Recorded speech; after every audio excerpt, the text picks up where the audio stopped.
So, Robin, thanks a lot for coming on. Nice to meet you. Yes, you too, also. If it's okay, firstly, to give us an overview to your background and how you came across PSYCH-K.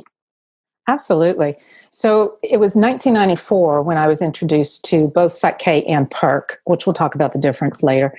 And I had previously been in corporate, and I had worked in a variety of corporate positions, all in information technology. So both in sales and in programming. And then I sold particular software to different organizations. And then I was also national accounts manager for all the computers that went into a particular organization. And so I understood from the computer side how things worked. Then I got downsized and chose to become an entrepreneur. So that I worked 12 years in organizations, and in 1991 was downsized. And so I've been an entrepreneur since then. And one of the beautiful things is I understood how the computers worked and programming and stuff like that. And then what happened is I decided it was time to go to the other side, which is to work with the human side, because the computers can do all this work, but if you don't have the right human mind addressing it, then it's not going to be very successful. So I got certified in a variety of training workshops. And I was standing up in front of corporate people, employees, training about, in this case, it was goal setting and affirmations and ways of coping and adapting your behavior to what the company wanted you to behave as. And as I was standing there, it hit me that I was standing there without integrity, because the goal setting and affirmations and all of the things I was teaching wasn't necessarily directly applying success consistently in my own life. So I sat back and I went, I need to look at this differently, because this is not, I can't with integrity stand up and teach this if it's not working for me. And about that time, it was 1994, I heard Rob Williams, the originator of this work, speak at a corporate conference. And what he was presenting was a completely different approach to creating behavior change. And that was from the inside out. So rather than looking at how do we adapt our behavior, let's go in and look at the subconscious, which we can talk more about, but the subconscious, and actually change the core beliefs or perceptions that create our behaviors. Well, that just drew me in instantly. It's like every cell in my body went ding, ding, ding, ding, ding, go learn this. And so I went to the first workshop and had no idea what I was about to get into, because remember in 1994, this was before the internet, before YouTube, before Facebook and all of that. I know it's hard to believe that things used to exist before that, but it did. So I had really no idea other than this 1 hour presentation I had listened to. And I came out of that workshop amazed at the simplicity and the effectiveness, and then curious, because I wanted to see, okay, so this stuff worked in the workshop, but what's the results and what's the outcome that I'm going to have in my life? And I won't go into the detail, but immediately within a week, something that had been a trigger for me all my life was gone, and very dramatically exposed that to myself. And I could not justify it any other way than this workshop that I had been to and this process that I had learned. And so that just put me on the path going, you know what, this is the answer to my integrity issue. Because when we can go down below the surface level and address the beliefs that are the actual catalyst or the engine for creating change, then I'm all over that. And I want to continue to work with that. So I became one of the first instructors in 1997 to teach the workshops, and have continued to teach those. So I'm in my almost 26th year of teaching and working with this material. I have been blessed, and one of the things that I did early on is I love to travel. So I did one of our balances around traveling and doing the work that I love. And lo and behold, I've now taught and presented in 22 countries around the world on 6 continents. That's pretty awesome, you know? So I've been able to not just work a job, but I live in a passion that I love, and I get to do what I love and share it with others and teach others so that they have the freedom to create that life that they want. Is that work then? If you're loving what you're doing and you're passionate about it, does it still feel like work? No, but that's the word that people use. Yeah, no. And I just want to add that I'm not the only one doing this, that as you experience, you've taken a class. So we have in the body of work of PSYCH-K and PER-K, we have instructors all over the world and teaching in multiple languages, natural languages, as well as translated into multiple languages. So, yeah. So in terms of our audience, I imagine probably the majority won't have heard of PSYCH-K or PER-K. Can you frame what each one is? Absolutely. Yeah. So they both work under the same engine. So we'll just talk about the methodology, actually. So the idea is that, and I'm going to go back to the computers, and it's natural for me since I came up through that, but everybody uses them nowadays. So the idea is that we think that the conscious mind is like 5%. So the conscious mind you can think of as just your screen on your computer, or RAM, if you want to think about it that way. And then we think that's all there is. But in reality, there's a whole depth below that. In the computer world, it's your operating system and your hard drive. In our world, it's called the subconscious, and it's known as 95%. So the idea with both of these processes is that it allows us to access and effectively change, in other words, upgrade the core beliefs or thought patterns, biases, unconscious bias that has stopped us from moving forward. So that could look like a belief that we got when we were children of I'm not good enough, or it could be all the way to something that we just experienced yesterday with a failure. And that now is causing us to question our capacity in moving forward. So it doesn't matter when you have the experience. Both of these processes allow you to address them in a very simple and easy way. And what's the difference between the two? So in terms of PER-K and PSYCH-K? Thank you. So the idea is that with PSYCH-K, it represents a way to really focus personally on upgrading the personal side of who we are. So whether that's our confidence or our personal view of spirituality, our health or wellness, etc., relationships. And so it's really about personal improvement. PER-K, which has a particular acronym, and I'll share that in just a moment, represents a larger way of addressing things. So it can work at the professional level as well as the personal level. Because when we're in our jobs, we're not just our job, we're our beingness in that job. And so what I say is with PER-K, it allows us to work with the professional success side, but also with the personal side, because you can't separate the two. So the idea of PER-K, just to kind of explain the terminology, the acronym, the P stands for activating possibilities. The E stands for energy, and specifically focusing energy congruently. The R stands for results, specifically producing repeatable results. So when you combine those three, possibilities, energy, and results, that equates to the key, which is the K, the key to sustainable success.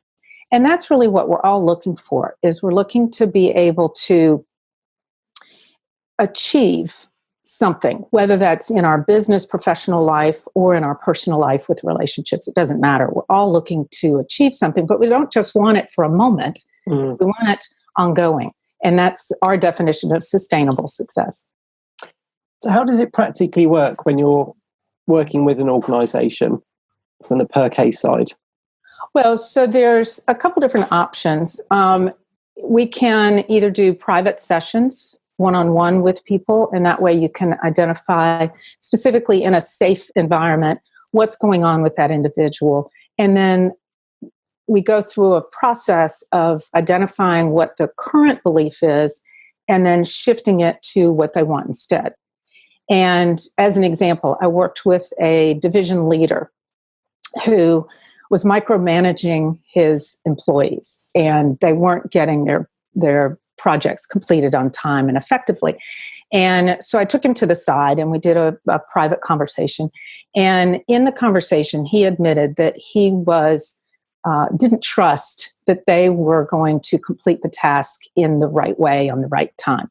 And so he was micromanaging. So I asked him in a conversation, what do you see as the consequences of continuing to do it this way? And he admitted there were consequences. And what would be the benefit if you could trust them? And he admitted there were benefits to that. So what we did is created a statement. And I believe it was something like, I trust myself and my team to complete tasks as needed. So that was what we call a goal statement. And then we went through a particular process we'll call a balance, which creates this change at the subconscious level. And within maybe a day or so, everything had shifted within that team, in that he no longer was mistrusting them. He was trusting himself to trust them, and he was trusting them to be able to do the project. And so he relaxed and became more of a guide and a supporter of their work. They relaxed because he did, and they were able to accomplish in a much more efficient way the project tasks that needed to be done. So it was like a win for everybody. But it was just the whole thing may have taken 15 minutes in that private conversation session that we did. And so that's an example of how an organization can work with this. It's a private one-to-one facilitation. The other option is to bring it in-house and to come in and do a full workshop where everyone on the team learns this methodology and is able to work through their own challenges in their particular role, whether that's, again, at the professional level, or a lot of times it shifts into personal.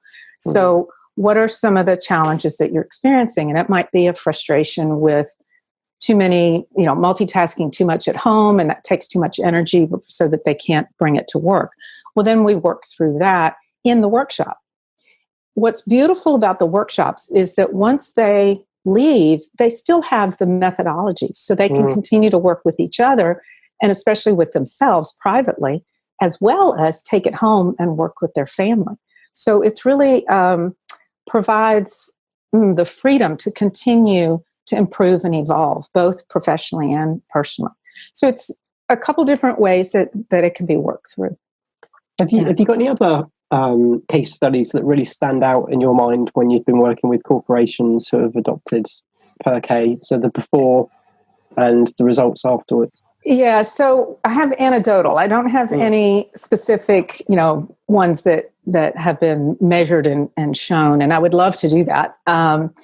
One was that we worked with a particular sales team in this case, and they were going through monthly sales training to convert from traditional selling to a consultative selling, and this was several years ago. And everybody to a person said, "We know what you're teaching us, we just can't apply it. We aren't implementing it." And so at that point, the sales leader and my organization said, "Are you willing to do something different and to stretch beyond what is normally seen as training?" And they said, "Well, it can't hurt, let's do it." So I took them through a PER-K workshop focused around sales. And now these were 100,000 plus commission only salespeople. So they were already very successful. They wanted to get a 10% increase was the original plan for the sales training. So they were getting the sales training, and then we overlaid it with the mindset. And to a person, every one of them got a 20% increase. And what's beautiful is that they all said the next day they went in to meet with a person they were selling to, and without any effort, they were able to naturally flow with the wording and the approach that they had been taught in consultative selling, but were not able to do the week before. So it gave them that ease to move out of trying to think about it to actually just flowing with it. And in this particular case, this company was rolled up and bought by another organization. And we kept track of these particular salespeople, and they got divided into several different divisions. And within the next year, all of them were the top of each of their divisions. And they all said it came back to the mindset that they learned with this work. Was it a specific balance, or was it the same balance in this for case, everybody? that particular example was a training, was a workshop. So they all went through the workshop. So I couldn't tell you, and they probably couldn't tell you because we do so many in the workshop, that there was one particular one. I have worked with individuals in private sessions where they have balanced something specifically, and then the next day we're able, and one example is, it was an entrepreneur who knew she was leaving money on the table, and she just didn't ask for the like 10,000 more or whatever it was. And she just didn't feel like she could, right? She wasn't good enough, whatever the internal thing was. And in her case, she recognized it. And so we created a goal statement. And again, I'm pulling from memory, but I think it was something like, I value myself and ask for my worth, or something like that. And the next day she had a meeting with someone. And when he said, well, kind of what's the price point or whatever, she said, without even thinking about it, she doubled her price. And he said, okay. So she was able to move forward in showing her value and standing in it and asking for it. I mentioned the word balance, and I should have said, could you define the word balance for the audience again? Would you mind doing that? No, I don't mind. So the idea, it's a term that we use for the change process. And the idea of the balance is that it's bringing into congruency both the conscious and the subconscious, as well as what you might think of as an overlying highest good. We call it superconscious. And when all of those come together, it creates a space of reducing resistancy to receiving new information. So the easiest way to understand it is that it's we create what's called a whole brain state, where all parts of you, the 5%, the 95%, the conscious, subconscious, are coming into alignment. And so when you're doing a balance, it's there's particular posturing or a particular activity that's done, but the idea is it's focused intention during that process. So it's kind of like, again, back to the computers, we push a button and we get an upgrade to our operating system. So it's just a methodology that we go through to create an upgrade at the most important software, which is the software of our mind, and to get the lasting results. They usually take anywhere from 10 to 15 minutes. They're not long. With a particular area that needs to be changed, it might be that you need to do 2 or 3 or 4 particular balances, but again, they don't take very long. So, and the results are pretty immediate. And how long would you spend working with a company for? Well, it all depends on what the company wants to create. What I usually suggest is that we do like a presentation or an understanding as a group together. And that can be in person or over Zoom, but everybody gets kind of an educational upgrade on the way to think. Then I might work with individuals one-to-one, and then come into the workshop to learn the workshop, and then support people afterwards with one-on-one private sessions, as well as how do we integrate this into what I call the DNA of an organization. So how do we get it so that everybody on a daily basis is thinking about, what's my approach to this? Where am I getting triggered? Where am I holding back? And then instead of just having coping and adapting mechanisms, okay, I'm just going to push through, you step back and you call your peer next door and go, can you do a balance with me? Or you do it with yourself, which you learn in the workshop.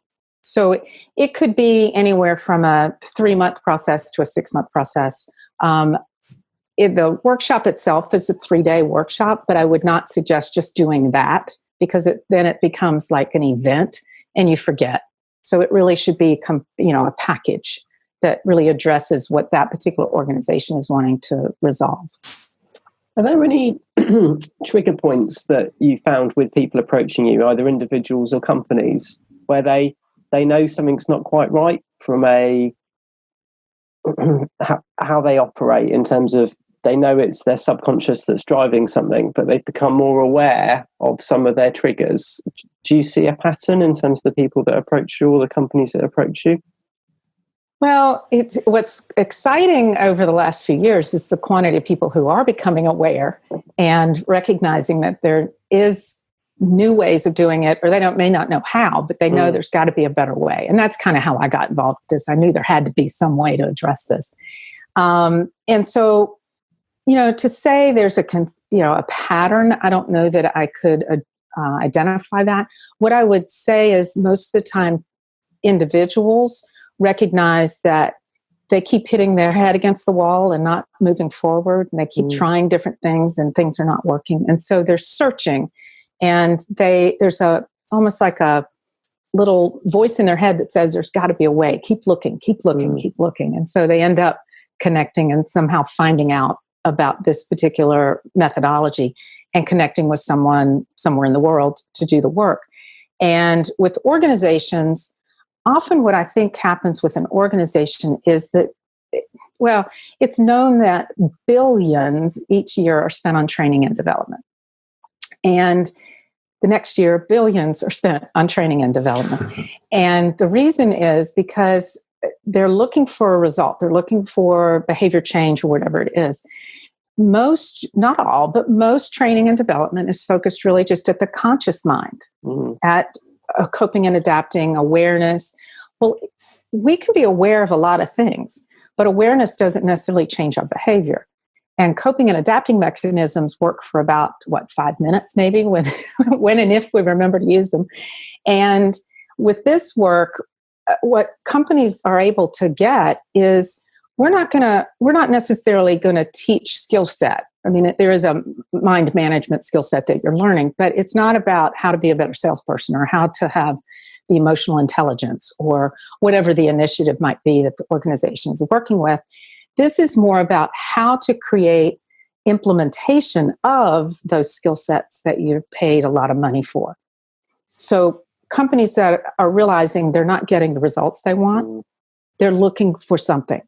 And this is a way to get the results from the investment you've already made so that you can, have the results or the outcomes that you're looking for. The ultimate goal of PER-K is really to create an evolution in business. So rather than, we've been doing business traditionally in the same way for 100 years, 1,000 years, whatever. But there was a shift in the way business operates about 100 years ago, where it became all about profit. And there's a beautiful movement that started about 10 years ago around what's known as triple or quadruple bottom line. And the awakened companies are moving in that direction or have moved in that direction. And they are looking for a way to consistently make decisions based on what's good for our employees, our people, what's good for the planet, the decisions of how it impacts the planet. How do we maintain our purpose or our mission, engaging people in that? And of course, we have to have profits. So the idea is that you don't do all three and forget about profits. You do them all holistically or congruently. Well, all of that is beautiful, and there's some amazing things going on there. However, if we don't shift the traditional mindset of what business is about, they're going to get into a situation where they have to make a decision, and they're going to drop back, just like that sales team I worked with. They're going to drop back to their old ways of thinking and make a decision based on profit rather than all three or four come together. So I think that, again, there's a couple different entryways for organizations to enter in and to work with this. The one that just, makes my heart sing are the companies that are ready to transition from the traditional money for money, profit, stockholders, et cetera, and move into a more holistic approach to business, the triple or quadruple bottom line approach. What do you think is driving that? When you said about awakened companies, so what do you think is driving the awakening? Well, companies are not just an entity called a company. Companies are built of people. And so I think there's a transition and a evolution occurring in individuals. Some of it might be the millennials and the Gen Xers coming into organizations right? Who have a whole different mindset already, an approach about business and why they're in business. They want to make a difference. So if a company is just about, check yourself at the door, the old traditional way, check yourself at the door, come in and do your job. We don't want you to smile. We don't want you to have fun. Or we're going to play like we're doing team building because that's what you want. And so there's this integrity gap. Then the individuals that work for that company, if they're passionate about making a difference and it's not aligning with who they are, then they're going to leave. And so I think organizations have finally figured out they can't just surface it, greenwash it, as they term it. They have to really have a congruency in how they're doing things. So the smart companies are figuring out how to change who they are in the business, how they're running the business, what their culture is. Because the culture is again, not an independent thing. It's built up of the beliefs and the perceptions and the biases of the leaders as well as the employees. And when all of those come into alignment, then the organization skyrockets. Yeah, that really resonates. If you've got an awakened CEO, C-suite level, so it's a top-down approach, but you've also got a bottom-up approach, and you've got alignment around common mission, values. There's nothing wrong with making money, but it's a great place to work where people are supported. They enjoy going to work. Then magic happens. Exactly. One of the things I just was teaching a workshop a couple of weeks ago, and we had this conversation, is one of the things around mission, vision, and values is every company thinks they have to have it, and they spend time or they hire a consulting group to create it, whatever. In this case, the company said, and 3 of the people were in the workshop, and they said that, oh yeah, we have one of those, and we have those, and they're on the wall. And it had been a survey, and this team got together and defined this team got together, then they rolled it up, and then they mushed it all together. It basically was meaningless at that point. And it ended up on the wall. And so the manager that was in the workshop, she said, so what's our mission? They couldn't answer it. Well, that is a problem with an organization when they truly want to be mission driven, or they want to make a difference. If people can't verbalize, not just verbalize, but start with verbalizing the mission, vision, values versus them just being hanging on a wall, that's going to that's a lack of congruency. So one of the beautiful things that we can do with PER-K is we can support the mission, vision, values of an organization and create goal statements to bring those into alignment at the subconscious level for everyone in the organization. So we've had leaders who were the ones that defined the mission, and we go through and confirm or deny whether they believe it using this process.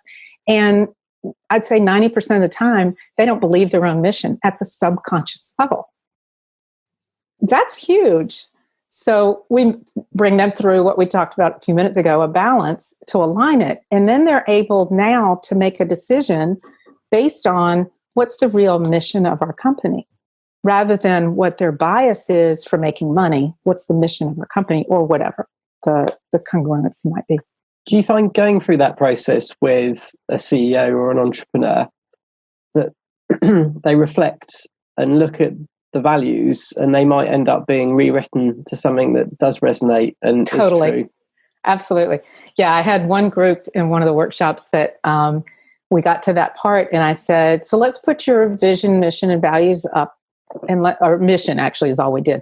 Let's put your mission up and let's look at it. And we put it up, and he looked at it and he goes, oh, please take it down. It's horrible. I want to redo it completely. Because he, at that point, was in a completely different mindset, completely different perspective of what his business should be about. Because he had done so many shifts already around being congruent with who he was and how he wanted to represent the company. And when, we all looked at it and we agreed that it had all kinds of negative words and all types of things in it. And so he was like, we are rewriting this come Monday morning.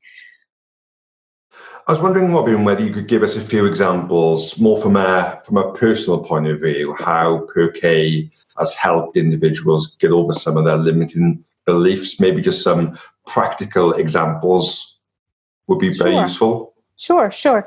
Yeah, so there was one lady that I worked with who was a leader of an organization, and she had a conflict with her second person, like vice president. That wasn't the term, but that would be the way to think about it.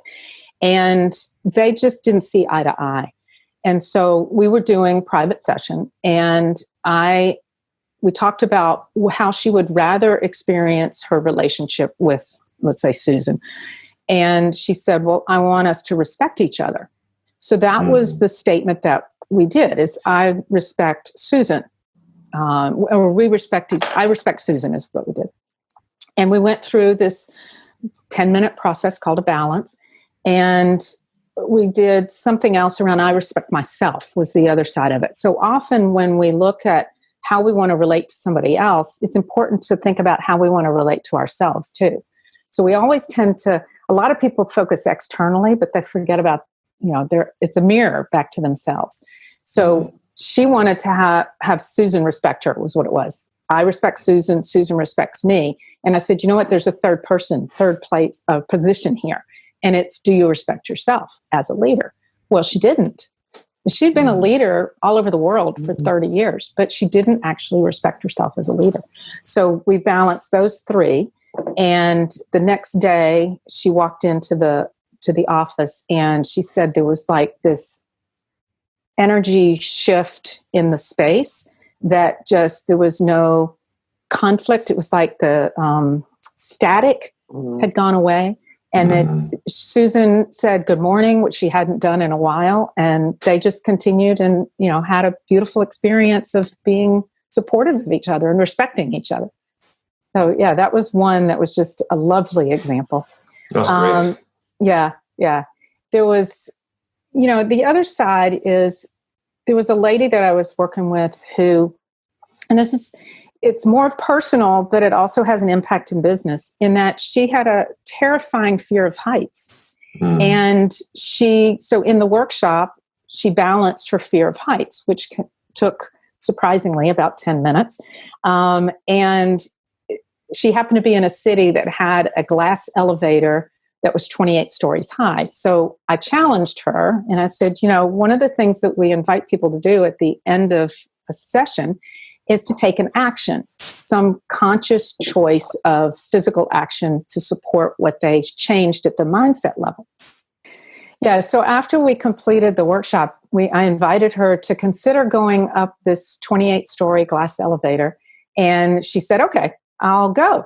So that evening, she went down and rode up the glass elevator. And she said for the first time ever, she didn't shut her eyes. And she actually watched going up. And then this particular location has a platform where you can go outside and look over an overlook to the city and the river. And she said she walked out, she took pictures, she wasn't breathing hard, she wasn't hyperventilating or nervous, her heart was calm. And a friend of hers who did not do this particular balance was standing pushed back against the wall, terrified of the view. So the other thing she said that was fun is when she got back in the elevator, she realized that you could look down. And she said she watched 28 floors going down. And she said, I've never done that. And she said, I know this doesn't sound like it would be something that is important in business. But she said, I go visit clients who are in 20 and 30, 40-story buildings. And by the time I get there, I'm like this. So this is going to be an ability to be calm when I get in front of clients if I need to go where there's a high story in some cases. And she said, and my husband's going to appreciate it because we can go more fun places. I can go up the Eiffel Tower now, which I have never been able to do. So she was thrilled. So that's another example that, the crossover can be professional things that happen in our daily life at work, but also in the personal arena. And when we address either and both, it allows us to be more comfortable moving forward in all aspects of our life. And again, we can't be just an employee and a person. We are a whole unit. So the idea is to help individuals allow their whole person to come into work. That's brilliant. Yeah.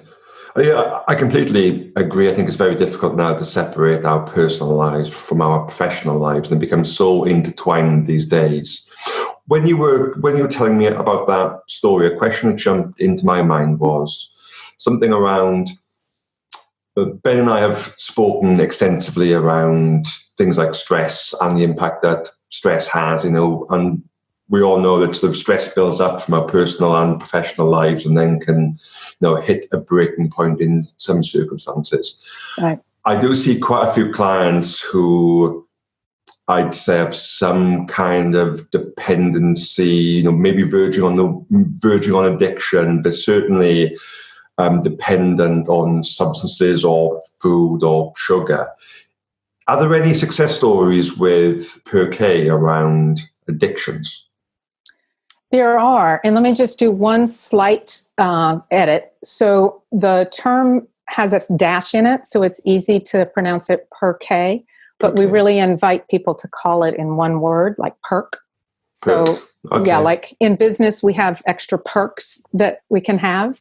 And so that's the idea of the use of it. I can tell later why it has the dash, but just a request that we want to call it one word, perk.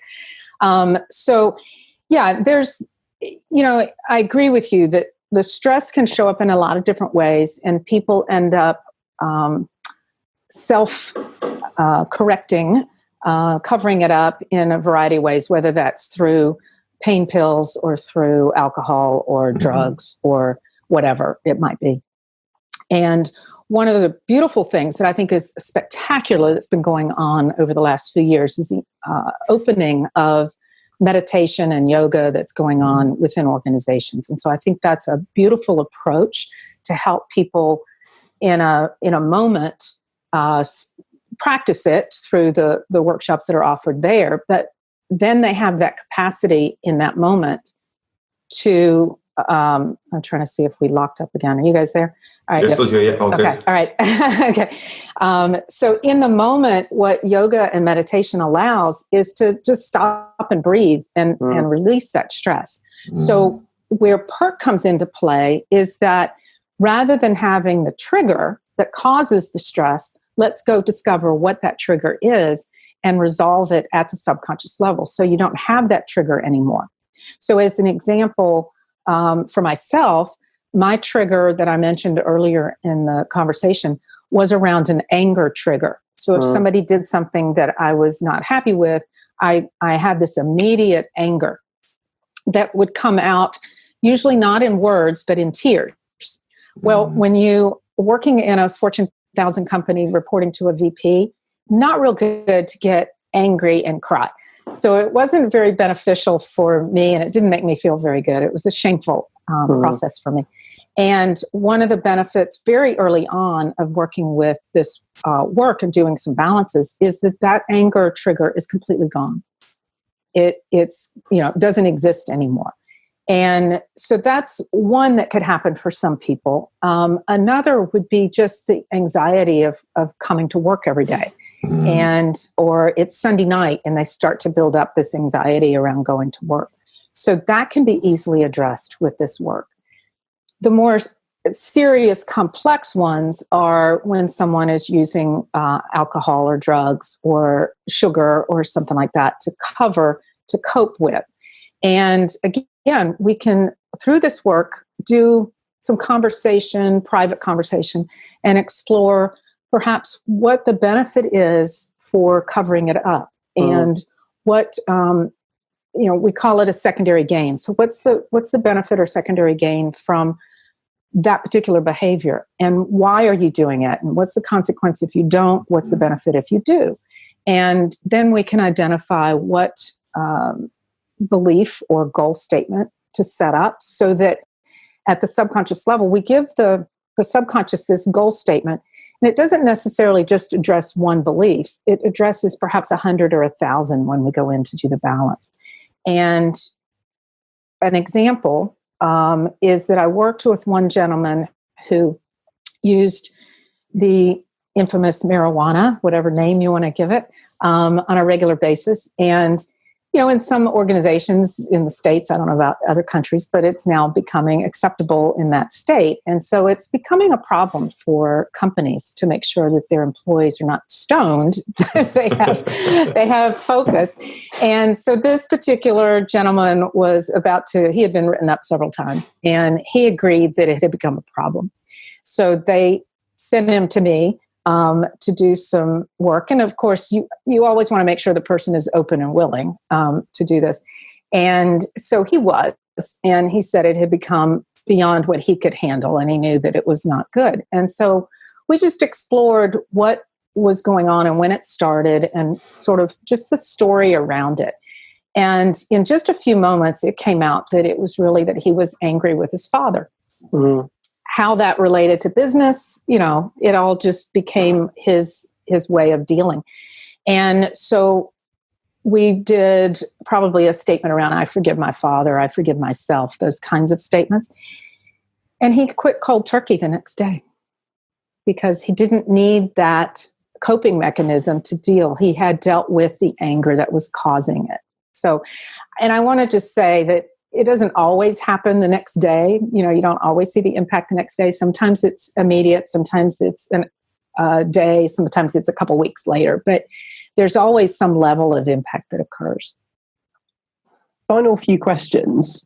We touched on earlier when we were talking around the triple lock or the quadruple lock. How do you think companies are evolving in terms of business, wellness, and also spirituality? Mm-hmm. Well, so again, there's a beautiful evolution occurring there. Some companies haven't caught up with it. So the idea is that instead of denying that we are a whole person that has a perception of spirituality, let's embrace that. And again, the awakened companies understand that, and they're inviting people to have not just meditation and sessions, but also like spiritual conversations and meetings around that. So where we come from is rather than denying that we are an emotional, physical, spiritual being, all right? So we have a mind, body, and spirit, and that's well known. Let's not deny that. That's true in business also. So in PER-K, we honor all three of those, body, mind, and spirit, and bring them together. And again, becoming congruent with all three, so that when you have this alignment, the person is able to move in the direction with ease and flow rather than resistance. As an organization, that's what everybody should want.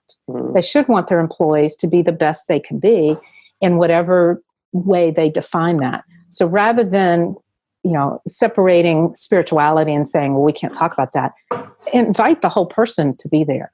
And then the company actually benefits because the whole person is engaged, is able to move forward. When you honor the individual, they're going to give a whole lot more than if they're disrespected in some way. And companies want engagement. We could go down that path and talk about the percentages of people that are engaged, and that reports that are out there is very minimal. Mm. And I think part of it is because a lot of the organizations still aren't honoring people as a whole individual. So you get better engagement, you get creativity and innovation. So a problem occurs if I have an approach of a holistic approach to that, I might solve the problem in a much more efficient and evolutionary way. But if I'm being shut down and I can't bring my whole self to work, then I'm not going to be able to tap into creativity. And where does creativity come from? Innovation and creativity, if you look at the history of some of the most amazing things that have been invented, and you ask those individuals that invented it, they won't tell you they discovered it writing down. They were sitting in a meditative state, or they were sitting in a quiet state and got this idea. Well, where'd the idea come from, right? It's a connection to superconscious, to a higher level of thought pattern, however you want to term that. A lot of people would reference that in as spirituality. So it's important for companies. They want certain behaviors and they want certain ways that employees would think, but they need to honor all parts of that in order to get that. So it's really, let's come together and have a whole person approach, which gives us a whole another way of being successful as an organization. And I just would say that one of the terms that we use quite often is success. And I think it's time to redefine what success means. So, does success mean to an organization, increasing bottom line every year, profit to the, stock market? Does it mean bonuses that we get every year, et cetera? Is that the external measurements? Is that how we only define success? I hope not. I hope it's time that we start to shift that to, what our success is, that our employees are happy and they have financial stability and they're able to go home at night and enjoy their family. They have health and wellness. They are engaged and creating solutions to problems that we didn't even know the problem we had, let alone the possible solution. So I think it's time for organizations to really step in and redefine what success means. Do you think there's a conscious awakening happening at the moment? And if so, absolutely. What do you think's driving it? I totally think there's a conscious awakening. I think it's phenomenal. We've been doing this work since 1988, and to see the changes that have been going on in the last, I would say 10 or 15 years, but really accelerating in the last few years, is just phenomenal.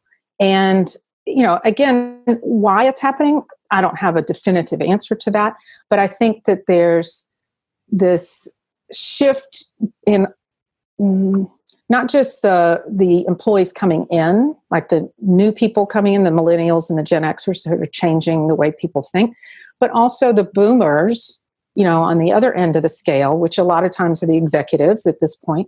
The boomers are tired. They're tired of doing it the same way and hitting their head against the wall and not getting results. And so they're like, there's got to be a different way.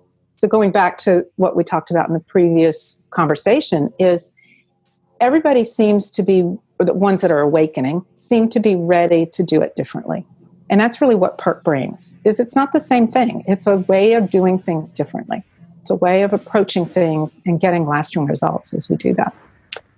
What do you think subconscious reprogramming 2.0 looks like? So what do you think the next steps are in terms of the evolution of reprogramming and working with the subconscious? Yeah. So one, I love the question because it means there's a step two. It's, again, we've been doing this for so long, and it's like, okay, people, come on, let's all get on the bandwagon. And it's like, wait, you're saying there's the next step. I love that we're actually made it to the platform, that there's another step up.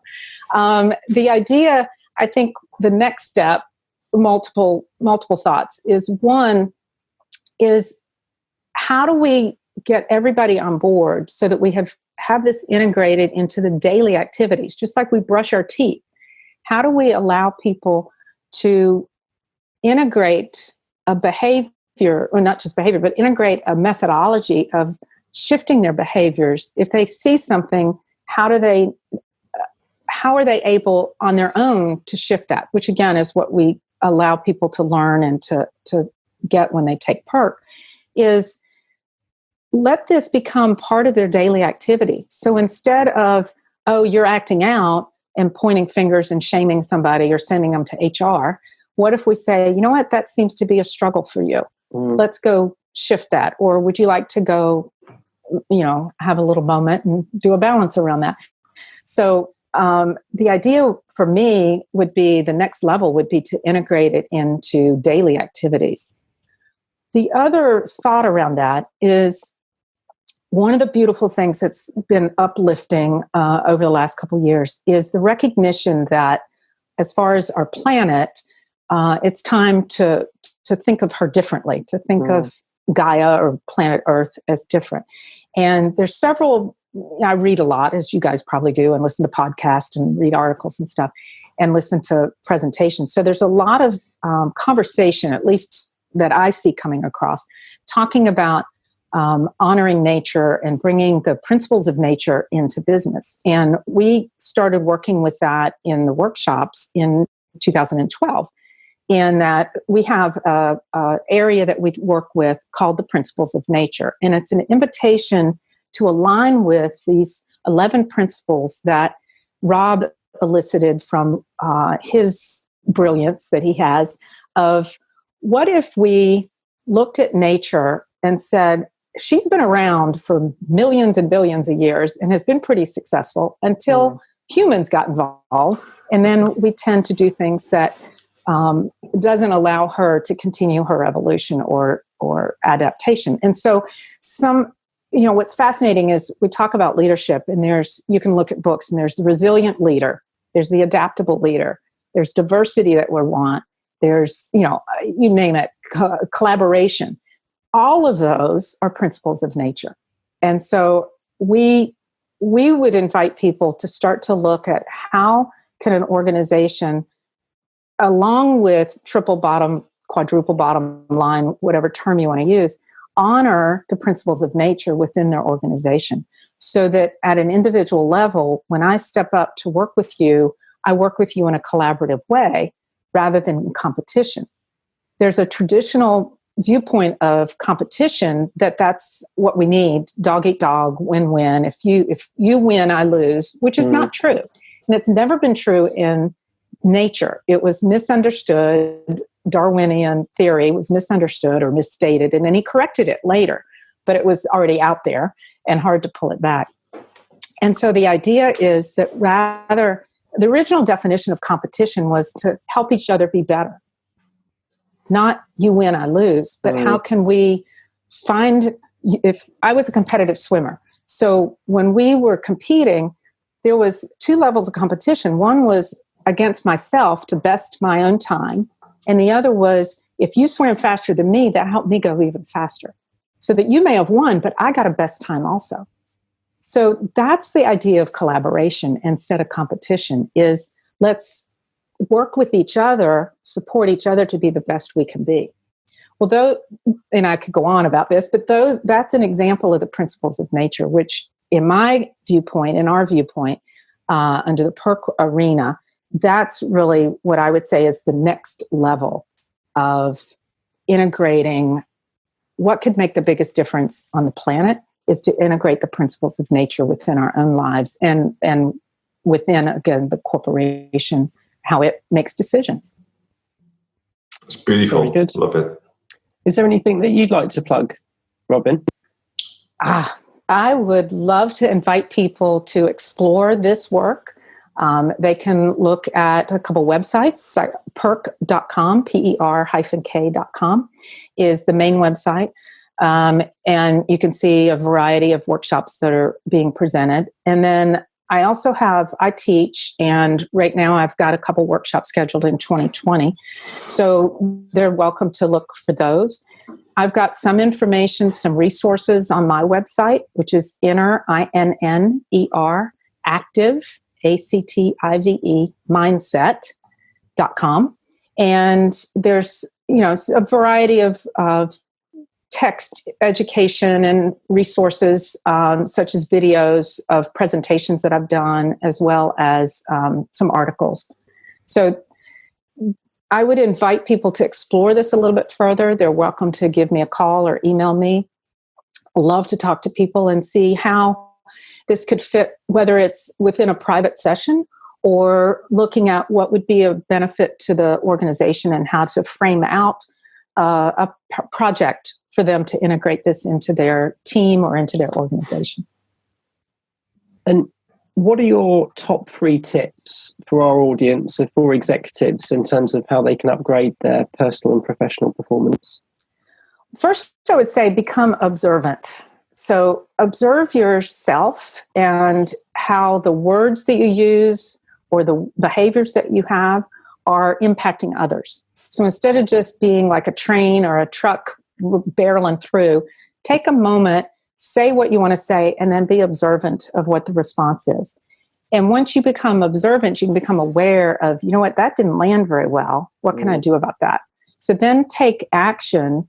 And it might be pulling a person to the side and saying, what do you, in your viewpoint, could I have done better in that situation? So really asking, where, not just where are my strengths. People will typically, it's good to hear strengths, absolutely. And sometimes we don't know our own strengths. So it is nice to ask that question.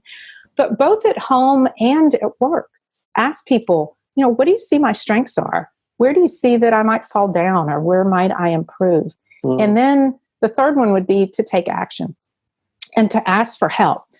So many times an executive specifically might get to a particular level and they don't have anybody to talk to. They have to hold a presence that everything is fine, and yet they know they would like to change. So you can't do it on your own. So reach out.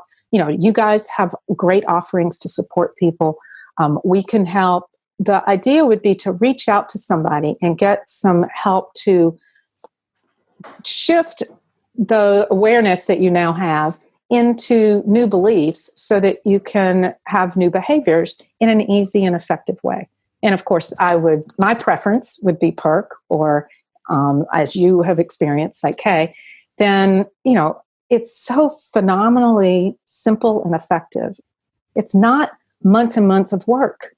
A session or two can solve a lot of problems. So I would invite that. Yeah. Thank you, Robin. Thank you for your time. Absolutely. Thank you very much. Thank you guys for doing your work. I appreciate it. I'd like to thank Robin for her time and insights. Do check out Robin on her social channels. A friendly reminder, visit www.upgradedexecutive.com/subscribe. We will send you a special link so you can access the videos 1 week before we officially release them. You can also follow us on our social channels at Connect with UE, and visit our website www.upgradedexecutive.com. Thank you.